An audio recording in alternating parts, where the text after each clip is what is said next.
Kompas TV, Cerita Rasa berhasil meraih penghargaan Komisi Penyiaran Indonesia sebagai program pendukung edukasi halal lifestyle pada Syiar Ramadan 2025.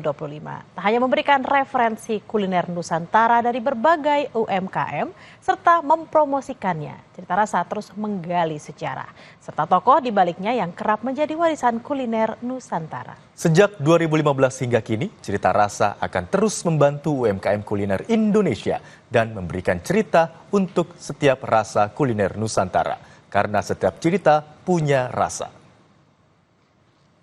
Kompas TV, Cerita Rasa berhasil meraih penghargaan Komisi Penyiaran Indonesia sebagai program pendukung edukasi halal lifestyle pada Syiar Ramadan 2025.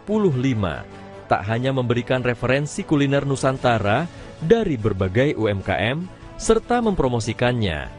Cerita Rasa terus menggali sejarah, serta tokoh di balik yang kerap menjadi warisan kuliner Nusantara. Sejak 2015 hingga kini, Cerita Rasa akan terus membantu UMKM kuliner Indonesia dan memberikan cerita untuk setiap rasa kuliner Nusantara, karena setiap cerita punya rasa. Kategori program pendukung edukasi halal lifestyle, program acara Cerita Rasa Kompas TV.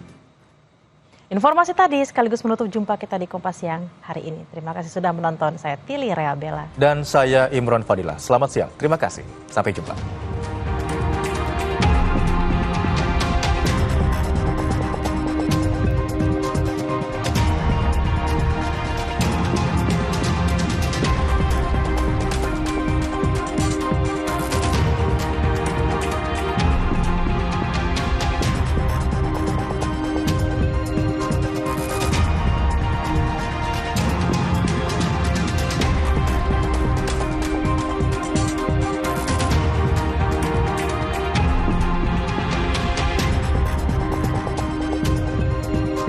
Terima kasih Anda telah menyaksikan Kompas Siang yang didukung oleh